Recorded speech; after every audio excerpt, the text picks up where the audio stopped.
اور دنوں سے آپ گزر رہے ہیں۔ ان دنوں میں جس قدر یا جس طرح آپ کو جسمانی محنت کی اور کوشش کی ضرورت پڑتی ہے اور پڑ رہی ہے، اور میں ہمیشہ یہ بات کہتا رہتا ہوں کہ وہ طالب علم یقیناً کامیابی سے دور رہتا ہے، کامیابی تک پہنچ نہیں پاتا۔ جو طالب علم محنت سے، کوشش سے اور جہد مسلسل سے جی چراتا ہے۔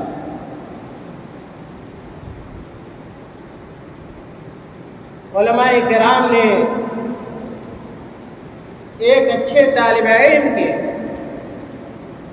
بہت سارے اوصاف بیان کیے ہیں۔ ان اوصاف میں سے ایک اہم وصف یہ گنایا گیا ہے کہ طالب علم ہمیشہ اور ہمہ وقت محنت کے لیے تیار رہتا ہے۔ محنت اس کی زندگی کا جز ہوتا ہے، اور ایسا جز ہوتا ہے جو کبھی اس سے جدا اور الگ نہیں ہوتا۔ آپ اسلاف کی تاریخ پڑھ جائیں، بڑے بڑے علماء کرام اس دنیا کے اندر پیدا ہوئے اور اپنی زندگیوں میں انہوں نے بڑا بڑا اہم کام کیا۔ اگر آپ ان کی زندگی کو کھنگالیں گے، ان کی زندگی کا جائزہ لیں گے، ان کی سیرتوں اور سوانح کو اگر پڑھیں گے تو عزیز طلبہ آپ کو معلوم ہوگا کہ ان کی جو کامیابی اور جو کامرانی کا جو اہم سبب ہے وہ ان کی محنت ہے اور لگن۔ چنانچہ امتحان کے دنوں میں ہر طالب علم کو حد المقدور محنت اور کوشش کرنی چاہیے۔ ایسا نہیں کہ ایک اچھا طالب علم صرف اپنی محنت پہ توکل کر لیتا ہے، بھروسہ اور اعتماد کر لیتا ہے، نہیں۔ محنت کے ساتھ ساتھ سبب کو اختیار کرنے کے ساتھ ساتھ ایک ہونہار طالب علم، ایک اچھا طالب علم ہمیشہ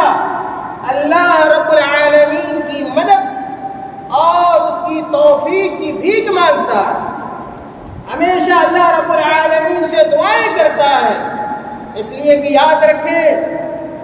ہماری اور آپ کی جس قدر محنت ہو جائے اور کوشش کر لیں، لیکن اللہ رب العالمین کی توفیق اور اگر اس کی محنت اور اللہ رب العالمین کی محبت اور اللہ رب العالمین کا تعاون اگر ہمارے ساتھ نہیں ہوگا، ہماری کوئی محنت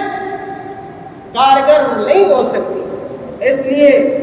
بالخصوص ان دنوں میں، امتحان کے دنوں میں، امتحان کی راتوں میں ایک اچھا طالب علم ہمیشہ اللہ رب العالمین سے اپنے کو قریب کرتا ہے۔ تمام دنوں میں ایک مسلمان کو ہمیشہ، ایک مومن کی زندگی ہمیشہ کتاب و سنت کے ارد گرد گھومتی رہتی ہے۔ اور جو میں نے آیت پڑھی ہے وہ اسی لیے پڑھی تھی کہ اللہ رب العالمین نے قرآن مقدس کے اندر ارشاد فرمایا، عام طور پہ ان آیتوں کو یا اس جیسی آیتوں کو ہم عوامی محفلوں میں، عوامی مجلسوں میں اور دوسرے اسٹیج سے پڑھتے رہتے ہیں، اس کا ترجمہ کرتے ہیں، اس کی تشریح کرتے ہیں اور سامعین کے سامنے پیش کرتے ہیں۔ میرے بھائیوں، جو آیت میں نے پڑھی ہے، جس قدر وہ آیت دیگر لوگوں کے لیے اہم ہے، اسی قدر وہ آیت ہم ہم علماء اور ہم طلباء کے لیے بھی اہم ہے۔ اللہ تعالیٰ نے قرآن کریم کے اندر ارشاد فرمایا قل ان صلاتي ونسكي ومحياي ومماتي لله رب العالمین۔ ایک مسلمان کا یہ ضابطہ ہوتا ہے، ایک مسلمان کی یہ پہچان ہوتی ہے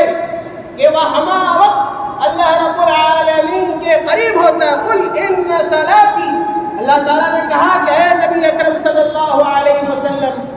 آپ کہہ دیجئے کہ قل ان صلاتي، کہ بے شک میری نماز، ونسکی، اور میری عبادت۔ مفسرین نے نسک کی مختلف تفسیریں کی ہیں، لیکن سب سے بہتر تفسیر وہ ہے یا ان لوگوں کی، ان مفسرین کی تفسیر ہے جنہوں نے اس کا معنی عام عبادت کے بیان کیا۔ اللہ تعالیٰ نے کہا کہ آپ کہہ دیجئے بے شک میری نماز اور میری عبادت، قل ان صلاتي ونسكي ومحياي ومماتي لله رب العالمین، کہ میری زندگی اور میری موت یہ تمام کی تمام اللہ رب العالمین کے لیے۔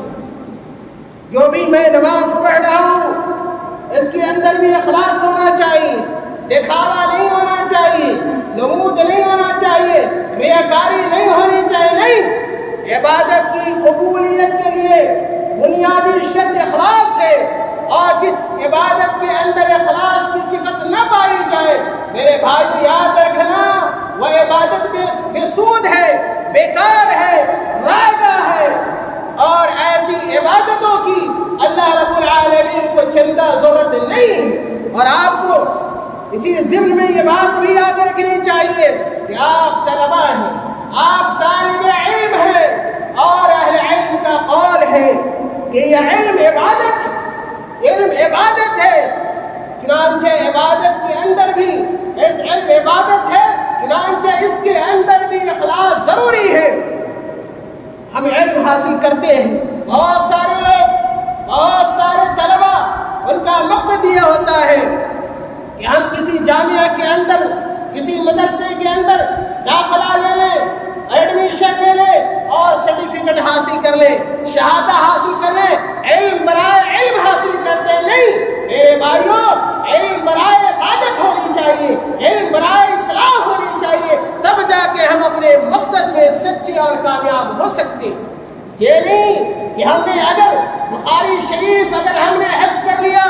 مسند احمد ہم نے اگر یاد کر لیا، اگر ہم نے ابو داؤد کی تمام حدیثیں یاد کر لی اور دوسری بڑی بڑی کتابوں کو اگر ہم حفظ کر جائے تو اس کا مطلب یہ نہیں ہے کہ ہم عالم ہو گئے، ہم طالب علم ہو گئے، نہیں، ہرگز یہ مطلب ہے۔ علم برائے ثقافت نہیں ہونا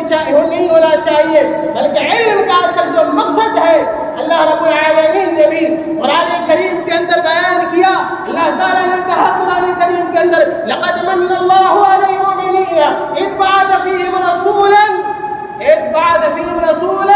کہ اللہ رب العالمین کا بڑا احسان ہے، اللہ رب العالمین کا بڑا کرم ہے کہ اللہ تعالیٰ نے انسانوں میں سے ہی ایک کو نبی بنایا، نبی بنا کر اس دنیا کے اندر بھیجا، اور اس نبی کا مشن کیا تھا، اس کے نبوت کے مقاصد کیا تھے، اللہ رب العالمین نے اسی آیت کے اندر آگے ذکر کیا کہ اللہ تعالیٰ کی کتابوں کی تلاوت کرتے ہیں، اور وَيُعَلِّمُهُ الْكِتَابَ وَيُزَكِّيهِمْ، کتابوں کی تلاوت کرنا اور تزکیہ کرنا، لوگوں کے اندر جو برائیاں پائی جاتی ہیں، جو بے حیائیاں پائی جاتی ہیں، جو معصیت ہے، چاہے اس کا تعلق شرک سے ہو یا اس کا تعلق بدعت سے ہو یا ایک اخلاقی برائیوں سے ہو، تمام برائیوں کا ازالہ نبوت کے مشن میں سے تھا، آپ صلی اللہ علیہ وسلم کے اہداف و مقاصد میں سے تھا۔ اور ہم جانتے ہیں اللہ کے نبی صلی اللہ علیہ وسلم نے بیان فرمایا ان العلماء ورثۃ الانبیاء۔ عزیز طلباء، آپ لوگوں کا مقام روڈ پہ چلنے والے، سڑک پہ چلنے والے، بازاروں میں گھومنے والے، ناچنے والے اور گانے والوں کی طرح نہیں ہے۔ آپ کو اپنا مقام پہچاننا چاہیے، آپ کو اپنا پہچاننا چاہیے، آپ کو اپنی حیثیت پہچاننی چاہیے کہ آپ کون لوگ ہیں۔ جب کوئی کام کرنے جائیں آپ پہلے سوچیں کہ آپ کیا کرنے جا رہے ہو، اللہ تعالیٰ نے آپ کو کیا مقام دیا ہے، اللہ کے نبی صلی اللہ علیہ وسلم نے آپ کو کون سی حیثیت دی ہے، اللہ کے نبی صلی اللہ علیہ وسلم کی کون سی حدیثیں آپ کے فضائل سے متعلق، آپ کے محامد سے متعلق حدیث کی کتابوں کے اندر موجود ہے۔ میرے بھائیوں، اللہ کے نبی صلی اللہ علیہ وسلم کیا جو مشن تھا، اب کوئی نبی آنے والا نہیں ہے، اب کوئی رسول آنے والا نہیں ہے۔ جو انبیاء کا مشن تھا، یا بالخصوص نبی اکرم صلی اللہ علیہ وسلم کے جو مہمات تھے اور جو ان کے اعمال تھے، وہ آپ لوگوں کو کرنے۔ ان العلماء ورثۃ الانبیاء، بے شک اللہ کے نبی صلی اللہ علیہ وسلم نے کہا کہ علماء نبیوں کے وارث ہیں، علماء نبیوں کے وارث ہیں۔ اس لیے ہر حال میں اس چیز کو آپ اپنے ذہنوں کے اندر باندھ لیں کہ ہمیں وہ کام کرنا ہے جو اللہ رب العالمین کا حکم ہوگا، ہمیں وہ کام کرنا ہے جو اللہ کے نبی صلی اللہ علیہ وسلم کا فرمان ہوگا۔ اسی لیے اہل علم نے لکھا ہے جو آیت میں نے پڑھی کہ قل ان صلاتی ونسکی ومحیایا، ایک طالب علم کا ہمیشہ اپنے سرہانے اس کو لکھ کر رکھنا چاہیے، ومحیایا کہ زندگی ایسے نہیں ہے جیسے جی میں آیا ویسے زندگی ہم نے گزار لی، جیسے جی میں آیا جو کر لیا، جہاں چاہا وہاں چلے گا نہیں۔ اگر شیطان آپ کے پاس آتا ہے، شیطان آپ کو دھوکہ دینا چاہتا ہے، شیطان اگر آپ کو اپنے جال میں پھنسانا چاہتا ہے، اگر برائیوں کے اندر گرفت لے جانا چاہتا ہے، ہمیشہ اللہ تعالیٰ نے اس فرمان کو اپنے نگاہوں کے سامنے رکھے کہ وَمَحْيَايَ، یہ میری زندگی اگر گزرے گی، اگر میرے ہاتھوں سے اگر کوئی کام ہوگا، اگر میرا قدم اگر کہیں بڑھے گا، اگر میری زبان کہیں کھلے گی، اگر میری آنکھ اگر کہیں کھلے گی، تو یہ اللہ رب العالمین کے فرمان سے کھلے گی۔ زمین اپنی جگہ سے ہٹ جائے اور آسمان کھسک جائے، لیکن ایک بندہ مومن کتاب و سنت سے کبھی الگ نہیں ہو سکتا ہے۔ اور بالخصوص یہ شعار طلبہ کا ہونا چاہیے، یہ پہچان طلبہ کی ہونی چاہیے، اس لیے کہ انما العلماء يخشى الله من عباده العلماء، انما يخشى الله من عباده العلماء۔ ڈرتے تو سب اللہ رب العالمین سے ڈرنا چاہیے، لیکن علماء سب سے زیادہ میرے بھائیوں اللہ تعالیٰ سے ڈرتے ہیں۔ چنانچہ یہ نصب العین ہمارا ہونا چاہیے، اور طلبہ کی زندگی اسی کے ارد گرد میرے بھائیوں گھومنی چاہیے۔ تو سب سے پہلا نقطہ یہ ہے کہ امتحان کے ایام ہیں، چنانچہ ہمیں محنت کرنی چاہیے، ہمیں کوشش کرنی چاہیے، اور ہمیں دوسروں پہ توکل اور بھروسہ نہیں کرنا چاہیے۔ اللہ پر بھروسہ کریں اور اپنی جو سبب ہے، جو وسائل ہے، جو ذرائع ہے، جو اسباب ہے، ان کو میرے بھائیوں آپ نیک نیتی کے ساتھ، پوری سچائی کے ساتھ آپ اختیار کریں۔ اسی طرح دوسری مناسبت، بعض ایسے طلبہ ہیں جو دور دراز سے سالانہ امتحان کے لیے تشریف لائے ہیں، اور اسی طرح بعض ایسے طلبہ جو متخرجین ہیں، جو اس سال کے بعد میدان عمل میں آنے والے ہیں، اور جو چیزیں انہوں نے حاصل کی ہیں جامعہ کے اندر، جامعہ الامام ابن تیمیہ کے اندر، اب یہ وقت آ گیا ہے کہ وہ ان چیزوں کو عملی شکل دے، اپنی زندگی کے اندر اس کو نافذ کریں۔ میرے بھائیوں آپ یاد رکھیں، اور میں نے کہا کہ علم عبادت ہے، چنانچہ عبادت کا کوئی خاص موقع اور محل نہیں ہوتا ہے۔ یہ نہیں سوچئے کہ اگر ہم نے جامعہ سے کوئی سرٹیفکیٹ حاصل کر لیا ہے، عالمیت کا شہادہ یا فضیلت کا شہادہ اگر ہم نے حاصل کر لیا ہے، اب قصہ ختم ہو گیا، ہم عالم ہو گئے، ہم فاضل ہو گئے۔ اہل علم نے سوچا، اہل علم کا قول ہے، بلکہ اہل علم کا قول ہے کہ آپ عالم اسی وقت رہتے ہیں، آپ عالم اسی وقت تک رہتے ہیں جب آپ طالب علم ہوتے ہیں، اور اگر آپ نے علم کے طلب کو چھوڑ دیا، آپ کی جہالت کی زندگی اور جہالت کا دور میرے بھائیوں شروع ہو جاتا ہے۔ اور عبادت میں نے کہا علم عبادت ہے، اور وَاعْبُدْ رَبَّكَ حَتَّىٰ يَأْتِيَكَ الْيَقِينُ، آپ اپنے رب کی عبادت کرتے رہیے، موت تک کرتے رہیے۔ امام ابن حنبل رحمۃ اللہ علیہ، جن کی معروف زمانہ کتاب مسند امام محمد ہے، میں اپنے طلباء کو کلاسوں میں کہا کرتا ہوں کہ آپ جاؤ ان کتابوں کو ڈھونڈو، ان کتابوں کو تلاش کرو جو درس میں شامل نہیں ہیں، اور ان محدثین کی زندگی کو پڑھو، امام احمد کو پڑھو، امام مالک رحمہ اللہ کو پڑھو۔ امام احمد رحمۃ اللہ علیہ جلیل القدر اور نامور عالم دین گزرے، اور بڑے محدث اور فقیہ گزرے ہیں، اور ائمہ اربعہ میں سے چوتھے نمبر پر ان کا شمار ہوتا ہے۔ میرے بھائیوں، ان کا علمی مقام، ان کا علمی مرتبہ کسی سے چھپا ہوا نہیں۔ ان کی سیرت میں یہ چیز موجود ہے کہ جب امام احمد بن حنبل رحمۃ اللہ علیہ ایک مقام پر، علم کے ایک مقام پر پہنچ گئے، اور دور دراز سے لوگ خود ان کے پاس آتے تھے پڑھنے، ان کے پاس آتے تھے، ثانوی تلمذ طے کرتے تھے اور علم حدیث حاصل کرتے تھے۔ لیکن اس کے باوجود میرے بھائیوں، امام احمد بن حنبل رحمۃ اللہ علیہ نے علم سے اپنا رشتہ نہیں چھوڑا، علم سے منہ نہیں موڑا، یہ نہیں خیال کیا کہ میں اب بہت بڑا عالم دین ہو گیا ہوں، بہت بڑا محدث بن گیا ہوں، بہت بڑا امام ہو گیا ہوں، میرے ارد گرد شاگردوں کا جھگڑا ہوتا ہے، شاگردوں کی بڑی لمبی تعداد ہوتی ہے، ایسا نہیں، بلکہ امام احمد رحمۃ اللہ علیہ ایک مقام پر پہنچنے کے باوجود بھی علم حاصل کرتے تھے، قلم لیے ہوئے، دوات لیے ہوئے اپنے مشائخ کے پاس چلے جا رہے، دوڑ رہے۔ لوگ کہتے تھے امام احمد بن حنبل کہ اے امام احمد بن حنبل، کب تک یہ قلم و دوات سے آپ کا رشتہ رہے گا؟ کب تک آپ کیا ہے اس طرح دوڑتے رہیں گے؟ تو کہا امام احمد بن حنبل رحمۃ اللہ علیہ نے، یہ رشتہ، یہ قلم و دوات سے یہ رشتہ ٹوٹنے والا نہیں ہے، ختم ہونے والا نہیں ہے، بلکہ کہا کہ یہ قبر تک یہ رشتہ علم سے میرے بھائیوں یہ بحال رہے گا۔ اسی طرح امام مالک رحمۃ اللہ علیہ، مالک بن انس، جن کو امام اہل مدینہ کہا جاتا ہے، ان سے بھی پوچھا گیا کہ امام مالک بن انس، آپ